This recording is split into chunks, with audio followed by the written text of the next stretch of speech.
Do I know when the new Spider-Man game comes out? The PS4 one from Insomniac? That's a good question. Newbie X, glad to see you back here again. I haven't seen you in a while.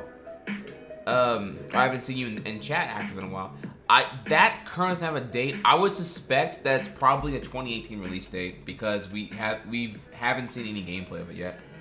I feel that Spider-Man is just getting tacked on just for the sake of trying to add him to the MCU. I honestly feel like it makes no difference if he's not there. Now, the reason why you feel he's tacked on, because he wasn't introduced until Civil War, is because Sony Pictures / Columbia Pictures, Sony had the rights to Spider-Man from the initial deal they made with Marvel back in the late 90s on a film picture deal, which led to, back in the 90s, Marvel was hella broke, right? They were so broke they were selling off rights to their properties to other studios to make movies off of. Sony bidded and won the rights to Spider-Man. They made a film from their initial... The contract that was made either in 98 or 99, and then Spider-Man 1 came out in 2002. Was a big seller, made $700 million worldwide, and effectively started the superhero boom of the early 2000s, right?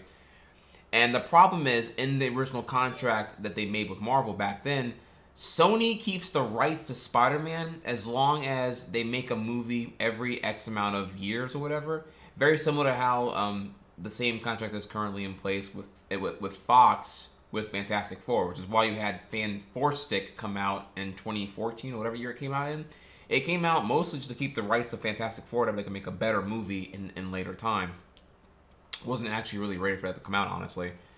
Anyways, though, the difference here is that after Amazing Spider-Man 2 did horrible, well, it didn't do horrible, just that, like, Sony has no idea what the fuck they want to do. You can tell with Amazing Spider-Man 1 and 2, it's just like, Marvel was killing it in the superhero game, and Sony can't get shit done correct at all. So they had done so badly now, and the reception was so sour from the MCU fanatics / Marvel fans / Spider-Man fans that Sony really had no leverage here to continue going on Amazing Spider-Man 3, that they conceded to Marvel and Disney. They kissed the ring, they bowed their feet, they said, yes, daddy, and they gladly sucked the hairy ball sack of Disney and Marvel and conceded and gave them co-operation creative rights to Spider-Man in a cinematic universe now, effectively allowing them to now put Spider-Man into the MCU.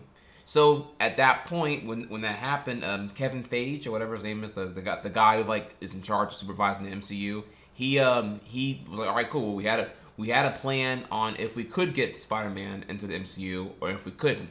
So that they got it, there were reshoots added into Civil War, Captain America 3 Civil War, and they did the best they could to integrate Spider-Man into it going at this point forward.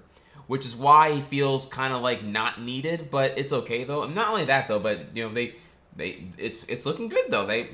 Iron Man, Tony Stark does a lot here to make Spider-Man seem more, I don't know, probable. I think it's been doing really good here actually. So hopefully I answered your question right there.